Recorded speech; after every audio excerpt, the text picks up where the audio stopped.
Hello, it is Becky Davidson, and I wanted to update my goal getter sheet, my goal getter planner. So, of course, we all know the power of goals, but do you know the power of creating a goal getter plan? And so, at the beginning of every month, I teach my clients and I talk to my clients about creating a goal getter plan. Because, of course, we can set goals and we can think about what we want to achieve, but if you don't have the plan to do it, will you do it? And so many times I feel like people are just going out there willy-nilly trying to accomplish something, and they hope they accomplish something. But putting numbers down and actually managing your numbers, knowing your numbers, managing your numbers, and working the numbers is such a powerful thing that you can do. Of course, I've spent 40 years in sales, and a lot of that time I worked for other companies. I worked for a company that gave me numbers, that told me, that managed me with metrics and gave me numbers I needed to hit. Now, they did not train their sales team very well as to why those numbers were valuable to the salesperson, but why it was valuable to them because they knew if they kept me on track with certain numbers or any salesperson on track with certain numbers, that results will happen. And so, yes, sales, I always say is mindset, skill set, and action. And the action is the numbers. I mean, you can have the mindset and skill set, but if you don't take action, nothing happens.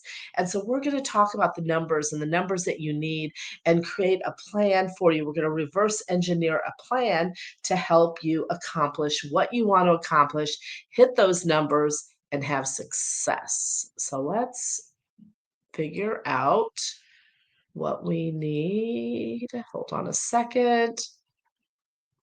Oh, hold on. We could do this. All right. Let me get to my sheet. Okay. So the goal getter planner. So I recommend doing this the beginning of each month, even if the numbers are relatively the same, because things do change, but we are going to plan out our numbers. So the first thing I want you to do is I want you to think about your monthly revenue goal. What would you like to make in dollars? And so I want you to look at your history. What did you do last month, the month before? Is this your Are you brand spanking new and this is your first month, or have you been building a business the past year? What have you done every month this past year? So if your numbers have been 2,000, 3,000, 4,000 in revenue, you're probably not going to hit 20,000. That's a big jump.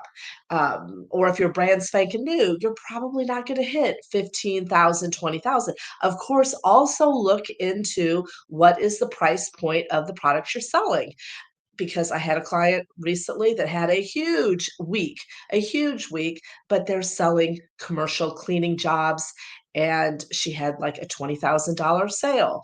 So if you're selling large 20, 30, $40,000 sales, then yes, your numbers, you might have a monthly revenue goal of 100,000 or a 200,000. So it is going to be relative to your history, what you've done last month and the last several months, but also relative to the dollar amount of your product or service. So if your product or service is 500, 1,000, 2,000, 3,000, 6,000, and you're just getting started, you're probably still not going to hit that 20,000 mark or 15,000 mark. So look at those two things. What is the average cost of what you're selling? And then what was your last couple of months? If you're brand spanking new, we're going to start a little bit smaller, because what we want to do on these goal getter planners is move the dial.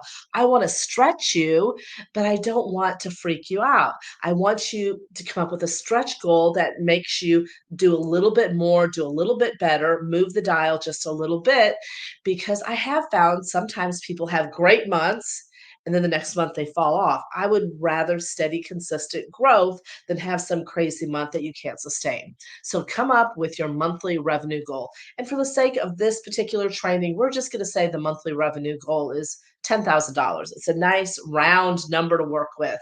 And so 10,000 is our monthly revenue goal. And so the next thing I want you to do is I want you to take a look at the products that you're selling. What is the average cost of your products. And if you're a coach and course creator, maybe you do website design, maybe you do some different services. What is your maybe you have multi products, maybe you have a product A, B. Like for me, I have one-on-one coaching, I have group coaching, I have my SOAR program. I have three, four, five different products that I could potentially sell from a small, a medium, and to a large, different price points. Or maybe you like my commercial cleaning or my cleaning company. They do both commercial and residential. Of course, residential is much smaller, commercial is much larger. Yeah, what I would want you to do is figure out what your average ticket on your on your residential. So an average ticket on residential, maybe it's $1,000 or 1,500. So you're going to put 1,500 is product A would be residential cleaning. Product B would be commercial cleaning job, and maybe if a commercial cleaning job averages, or maybe you have 2 levels of commercial cleaning, a quick cleaning or an intensive cleaning. So, quick commercial cleaning, we'll say is, 7,000, and then a deep, all-inclusive, larger, cleaning is 20,000. So she has small, a medium, and a large.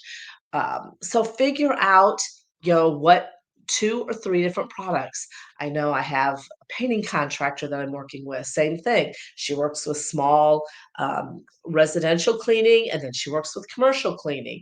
So if you're a contractor, you can do those, small jobs versus big jobs. Or maybe you do remodeling, you do painting and you do remodeling. So come up with, you know, 2 to 3 different products that you have. Okay, so name the product, small commercial, large commercial, average residential job. Or mine is maybe you do like website design. Maybe you do. I know I'm thinking of Corey. She has her content calendar. So she might have her content calendar, and she might have landing pages. Maybe she wants to sell, help build out some landing pages. She wants to do some website design, and she wants to do her content calendar. So those are her 3. She might have 4 or 5, and if you could just put it on the back and write it on the back. So product A, B, and C. Name the product, and then get an average price of each of those products. Now, this is where the reverse engineering, come in. So if you wanna hit 10,000 is your monthly goal, and we'll use Corey, for example, who does website design. Her bigger ticket item is her website design, and I'm not sure, I'm not gonna give her pricing out here, but she's going to put that price point and say her price. I don't know, say her price point is $1,000. I know I think it's less than that, but we'll just say her website design is $1,000, and she wants to get 5 website design clients. So that would be $5,000. So she's halfway to her monthly revenue goal. Woohoo! And so her second product is, say, her landing pages. Now, I am totally making up pricing, so I'm just, and we don't even have to use Corey's name. This could be Mary. Mary, she creates content. She's social media manager. She puts social media content, and so maybe product number 2 is a monthly social media package. Mary, the social media package. She did website design. She also does social media. Maybe her social media packages are $450 a month. So social media package price is 450, and so she wants to add in, we'll say, 7 of those. And you have to kind of play with the numbers because we're trying to, figure out how we can go get to 10,000 and beyond. So she has $1,000 website design times, um, you know, times 5, that's 5,000, and she has a 450 social media package, and she's going to do 7 of those. 7 times 450, let's play with the math. 7 times 450, hold on. Um, um, 7 times 450 equals 3,150. So 3,150 plus the 5,000, that means that she has 8150 that she just made with those 2 products. And maybe she has a product C, which is maybe it's a coaching package. Now we're just going with Mary. We're taking it off Corey because I'm not going to use her as an example, but we're going to use Mary. Mary has the website design, she has the social media package, maybe she has a content creator package that's $150. So, so that was so the content was $150. Say she wants to hit 10 of those, $150 times 10, that's 1,500. Let's see, plus 1,500. That gets her to 96.50. Now she can play with the math and she can say, hey, what if I could get one more, instead of five website design, what if I could get six? What if I could, instead of seven social media? And the other thing to look at, if you have residual reoccurring business, maybe she already has some clients that are on the 450. Maybe she has, um, 4 already on the 450, so she just needs to add, instead of having 7, maybe she wants to add another 6, so get 10 of those. 10 times 450 is 4,500 plus the 5, that's 9,500, and then she doesn't need many of those. 9,500 plus the 15, that is $11,000. So by doing this, it allows you to kind of play with the math. And so you're like, "Okay, I wanna get 5 of these. I already have 4 or 5 of these on board. I wanna get another 5 or 6 on top of the 4 or 5 that I have, and I wanna get 10 of these." And maybe she has some people that are on this as well. Maybe it's a reoccurring revenue there. So, play with the numbers. Think about how you can play with the numbers. And then you can basically see, all right, I need a total of 5 of these, I need 6 of those, I need 10 of these, and maybe you already have some that are using that. Then you add up how many total new clients that you need, not the residual ones that are already in, but how many new clients you need. Well, we'll say that she needs 10 new clients. 10 new clients, that averages out, we'll say 2.5, 2.5 per week. So, 2 to 3 a week. She needs to get 2 to 3 new clients a week, every single week. Well, that's where I come in, how to close 1 to 5 sales a week, every week on repeat. So now we know how many new clients we need to get every single week. 2.5 new clients a week, 2.5 new clients a week. So where are you going to find those prospects? Where are you gonna find them? Where are you showing up? How are you connecting with people? Brainstorm with yourself. Are you doing networking? Do you have an audience? Do you have a Facebook group? Do you have a community already that's following you? So, think through that. So if you need 10 new clients, we're going to say that was the number that she needs, 10 new clients, 2.5 per week. Then, so how many appointments do I need to have to get 2.5 new clients a week? Well, I would say if you're pretty good at closing, that if you can get really good at qualifying and have 5 really good qualified clients, and you have 3 different really good small, medium, and large price points, if you hold 5 really good appointments a week, that you probably should be able to get 2.5 new clients a week. Now, if you're gonna go just with the higher numbers, like 1,000 and above, and you need 2.5, 1,000 and above clients, you're probably the higher the price, maybe the closing rate, maybe they need more time to think about it, to save up money. There's going to be a little more resistance to overcome. So maybe you might need, if you want to sign up 2.5 new website design clients, and maybe you want to get 10 website design clients and hit your 10,000 just with website design. Well, then you might theoretically want to hold, I would probably go with 6, 7 appointments, 6, 7 to 10 appointments, just to save.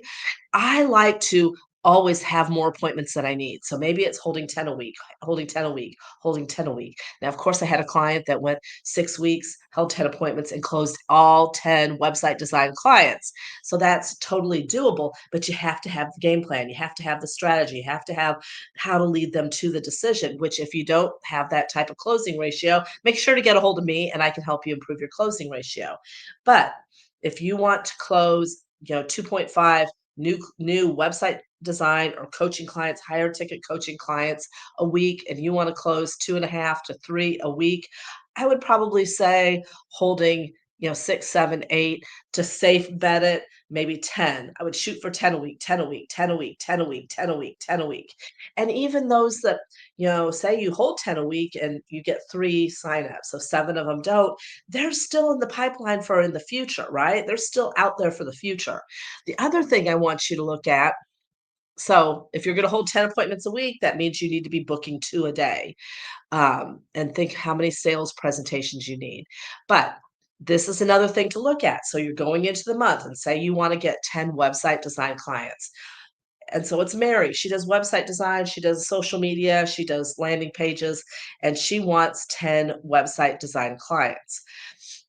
So first off, I would think back who I talked to in the last 6 months that said, "Oh, I really need a website, but I'm just not quite ready." Or, "Oh gosh, I'd love to have someone do my social media, but I mean, you should, if you've been doing this a while, have a few people in the pipeline." So I want you to put down some of your best prospects. Now, if you're doing like remodeling or cleaning or some other service, you've probably talked to people that didn't buy, or maybe they're past clients that might be due again. Maybe, with my cleaning client, the power washing, maybe she has clients that she typically, does power washing once a year or periodically. Hey, we haven't been in to see them for 18 months. I should circle back around you have sometimes we have low hanging fruit. We have prospects in the pipeline. So I want you to brainstorm with yourself to think through who might be in the pipeline that you can put on this list right down here at the bottom of people that you want to talk to, that you can circle back around. Maybe you give them a special promotion. Hey, I know it's December, I know it's the holidays, but I'm finding that a lot of people are investing in themselves, or investing in their home, or investing in their business for tax write-offs, tax purposes. I just wanted you to know I'm doing a special December promotion. Maybe by creating December promotion opportunities with some of these people that are in the pipeline, sometimes they will bite. And whether it's one of the small packages, medium, or the large, it doesn't matter. But do you have prospects in the pipeline? So if you have prospects in the pipeline, go to them first, get them in first, get that momentum started, but don't stop prospecting. Every day we need to prospect, every day we need to be connecting, every day we need to be booking new appointments. So, are you networking? Are you finding people? Are you cold calling? Are you showing up? Are you asking the right question to pique interest, to get those appointments booked? Are you doing one to ones? Are you doing the coffee chat challenge? Are you getting in front of people and talking to people? So, if you are not doing that, you absolutely should be, because once you start doing this and start working the numbers don't lie. That's the beauty. The numbers don't lie. If you follow the numbers, you can absolutely track your results. And if you say, "Hey, I held 40 appointments and I only sold 2 people," well, now we know that we need to, if you hold 40 appointments and only sold 2 people, now we need to close better, because your closing rate isn't where it needs to be. If you're holding 20 appointments and only signed up 2, you need to close better. We need to help you with closing or qualifying or leading to decision. But a lot of times I find that people are not closing the right number of appointments and disappointed because they're not getting the sales that they want. When if they would hold the right number of appointments, ask the right questions, qualify better, the numbers will spill out to results. Numbers turn into result. Numbers turn into result. So make sure that you are tracking your numbers. You're setting a goal getter sheet. And I don't care what you sell. I don't care if you sell carpet installation. I don't care if you sell website design. I don't care if you sell coaching. I don't care if you sell insurance, financial planning, whatever it is. If you want to close 10 appointments in a month, you better be talking to at least 15, 20, 25, 30, 35, 40. No one's good enough or can count on themselves be good enough to hold 8 appointments and close 10. And that's what I have a lot of times happen. They're like, "Oh, I really wanted to close 10 new clients." I go, "Well, how many appointments did you hold last month?" "Oh, 7 or 8." "Well, you're not gonna get to 10 if you can't hold at least probably 15. So you have to be real with the numbers. And if you need to find more leads, find more prospects, you need to convert them better, you need to qualify them better. If you need help with that, I can help you with that. I can absolutely help you with that. If you need to convert your holding appointments and they're not converting, then I can help you with that too. But start by tracking your numbers, seeing what your numbers, see what your ratio is, see what your conversions are, see how many people you're talking to. And hey, until you can get better at your conversion, just talk to more people. Just up the numbers of people you talk to. Because there's really only a couple ways to close more sales. Talk to more people or get better at closing. Talk to more people, get better at closing. And when you're talking to people, you have to get really good at qualifying and converting and piquing interest and getting those appointments booked. But we need to do those two things simultaneously. Hope this helped. Have a great day.